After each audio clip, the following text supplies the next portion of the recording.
키로수는 한 10,000km 정도 탄 거고요. 오일 이렇게 하고 지금 한 달 만에 지금 다시 찍어 보는 거거든요.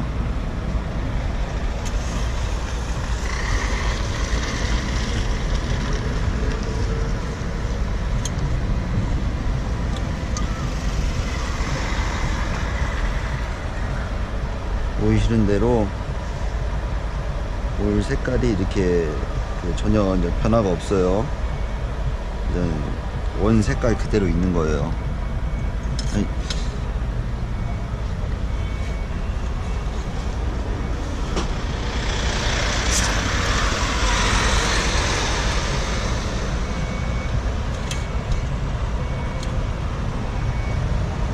양도 정량이 있고요.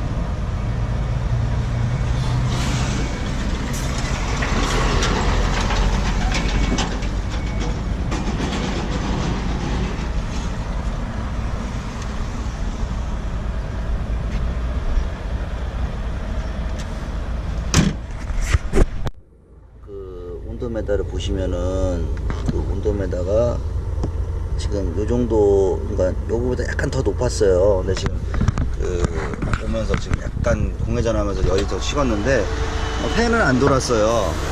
팬은 안 돌았는데 요때 인전 실제 오일 온도나 이런 걸 한번 재볼까 해요.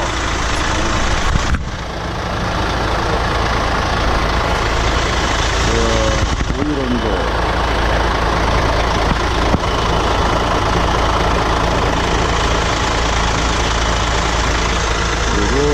냉각수 이제 워터펌프거든요.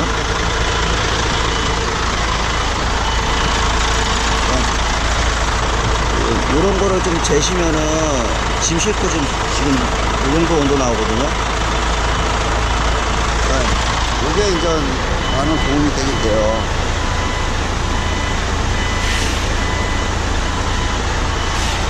에어 드라이브.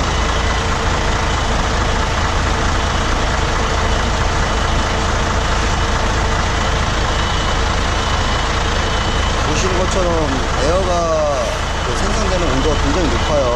여름에는. 그래서 저런 게 있으면 굉장히 좋아요.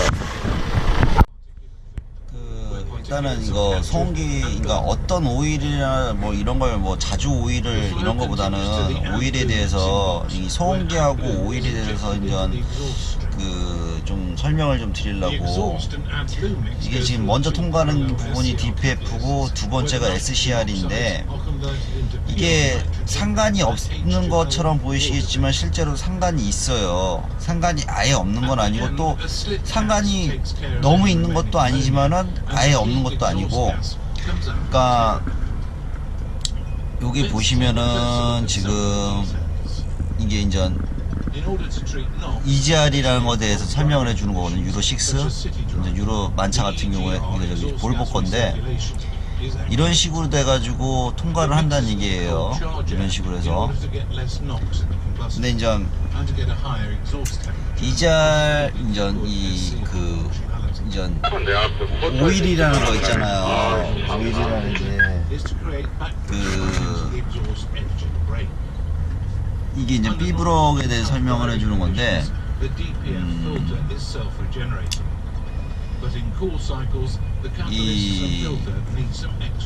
지금 보시면은 여기 이 DPF가 통과하면서 여기 배기열이 이제 SCR로 넘어가면서 요 중간에 요소수를 쏘게끔 돼 있는데, 그러니까 여기 있는 온도차와 여기 있는 단차, 여기 있는 온도차 1차 2차 센서 읽어서 이제 맨 처음에 유로 6가 나왔을 때는요, 여기 있는 온도차와 여기 있는 온도차를 그러니까 재생하는 거를 좀 늦게 인전 좀 잘 안 터지게끔 했더니 온도가 너무 급변화를 일으키면서 요소수 양이 늘어나 갖고 여기에 이제 요소수가 많이 맺혔어요. 그거를 이 감지 센서를 좀 예민하게 해서 재생을 좀 많이 하게끔 한 다음에 했더니 요소수나 이런 걸 이제 막히는 현상들이 좀 덜해졌거든요. 그 대신 좀 재생하는 이 시간들이 되게 많이 늘어났어요. 그러니까 지금 보시는 게 후처리예요, 후처리. 그러니까 이게 후처리 방식인데 이거를 계속 고집을 많이 하시는데 말 그대로 이 후처리 방식 같은 경우에도 이 선처리하고 있는데 솔직히 말씀드려갖고 선처리가 먼저예요. 완벽한 연소가 먼저고 그 다음에 후처리거든요. 근데 무조건 그 후처리만 생각을 하시는데 그거를 많이 해주는 것 자체가 이제 오일에서도 많은 영향을 미치고 그런 거거든요. 외국 같은 경우에는 지금 벌써 몇 년 전부터 인전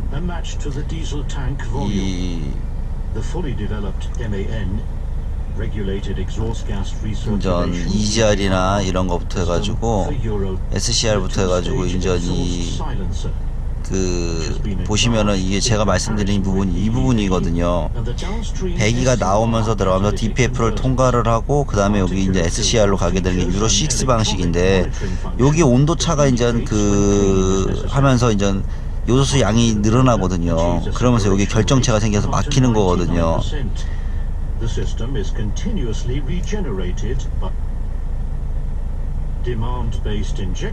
그러니까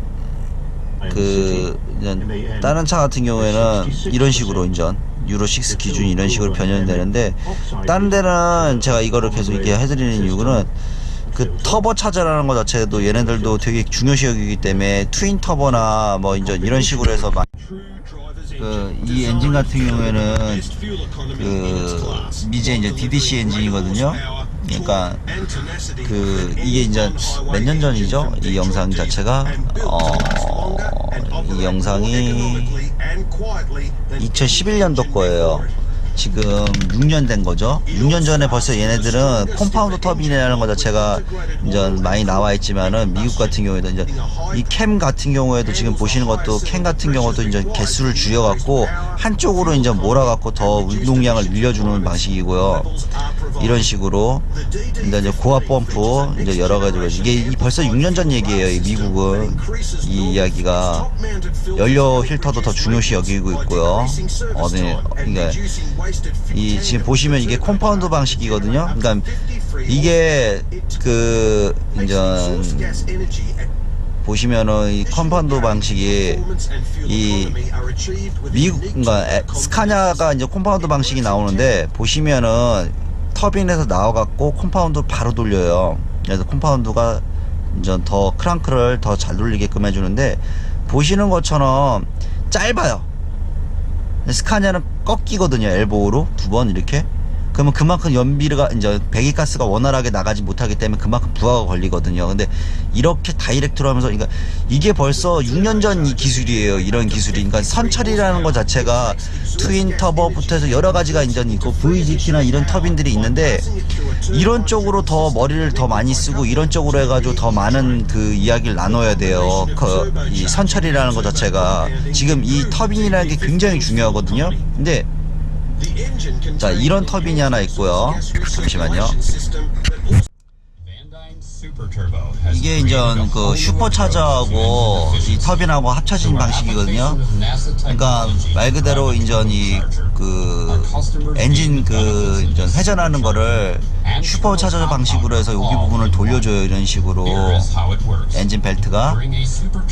그러면은 말 그대로 여기를 회전해서 저속일 때 여기를 돌려주는 방식이거든요. 터빈을.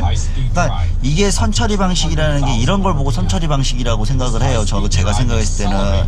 그러니까 이런 장치가 더 중요하고 힘하고 연비하고 이런 걸 구현하는 것 이런 장치가 더 중요하거든요. 그러니까 후처리 방식으로 해가지고 DPF에 투자를 하는 것보다는 선처리를 해서 완벽한 연소를 해서 완전한 연소를 했을 때 그거를 해가지고 말 그대로 이 연비를 더 구현할 수 있고 이런 걸 연구를 해야 되는 거지.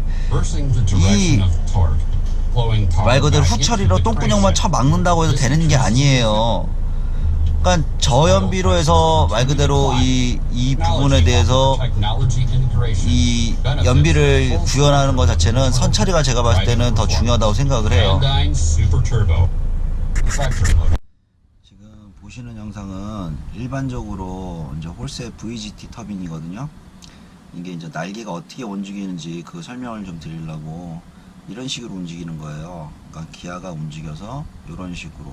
그러니까 날개가 다 펴지면은 말 그대로 인전 그 저속일 때, 날개가 안으로 들어가게 되면 고속일 때, 인전 그런 식이거든요. 그러니까 이 바람이 셀 때는, 그러니까 그 배기 압력이 높을 때는 저 날개가 있으면 저항이에요. 근데 이제 저 날개가 앞으로 나와서 밀어주는 거는 말 그대로 배기 압력이 약할 때, 인전 저 날개가 앞으로 나오면서 저게 이제 배기 맨 끝을 쳐주는 거예요. 팬 여기 날개 끝을. 그래갖고 이제 좀 더 작은 바람으로 조그만 풍속으로 많은 회전수를 갖고 가기 위해서 그런 식으로 하는 방식이거든요. 이 방식의 단점은 장점은 말 그대로 정교한 컨트롤, 전기로 해서 엔진 이슈하고 좀 더 그 정교하게 그렇게 커넥을 할 수가 있고요. 이게 단점은 뭐냐면은 여기 보이시면 여기 칼날이나 이런 부위에서 망가지는 경우가 있어요. 그러니까 얘 같은 경우에는 방식이 두 가지거든요. 이 셔터가 이거 셔터 모양을 이렇게 움직이는 방식하고 밀어갖고 날개를 만들어주는 방식하고 두 가지 방식이 있어요.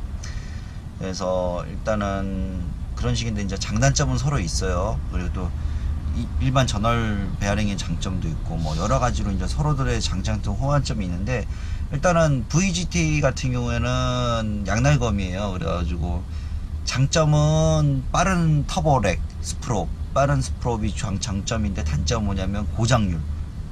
그러니까 일반 전월 터빈보다는 고장률이 높아요. 그래서 열이 높은 차들이나 이런 차들한테는 좀 잘 안 쓰는데, 요즘은 또 유로 6로 가면서 그 어쩔 수 없이 다시 VGT 터빈을 쓰고 있는 것 같아요.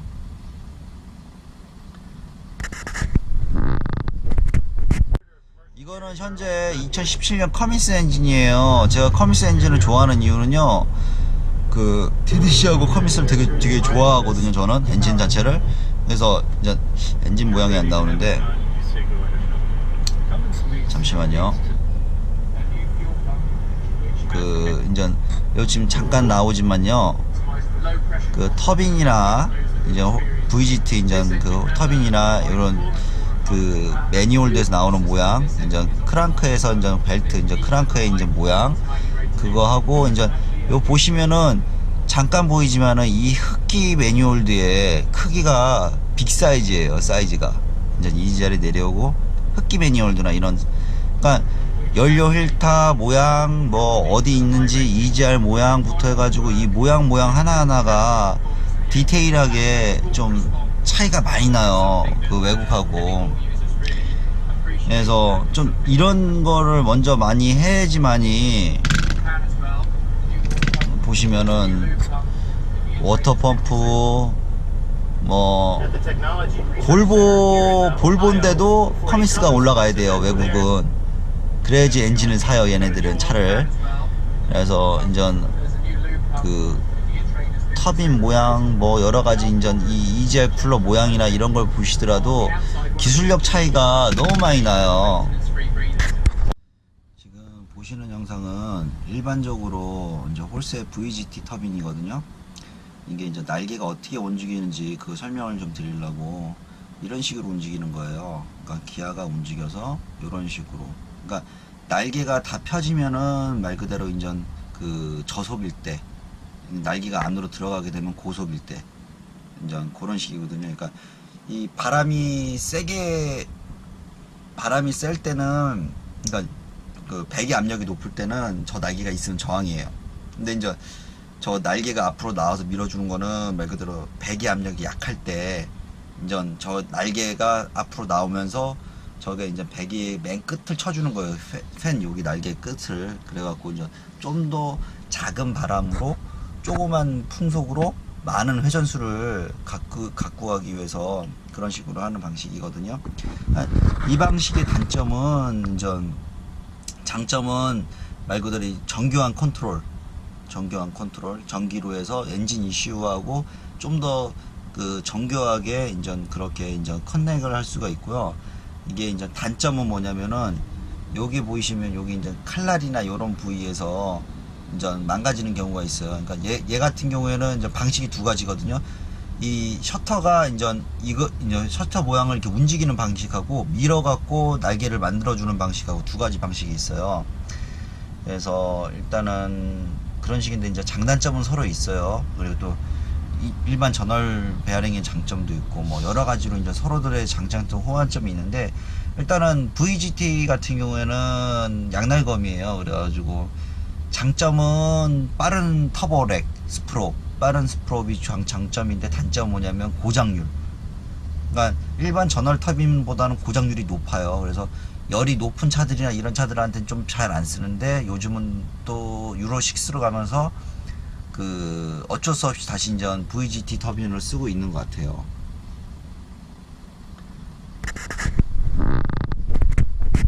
이거 같은 경우에는 제가 이제 주로 이제 좋아하는 터보 네틱스 터빈인데요. 보시는 것처럼 그 세라믹 볼로 돼 있어요.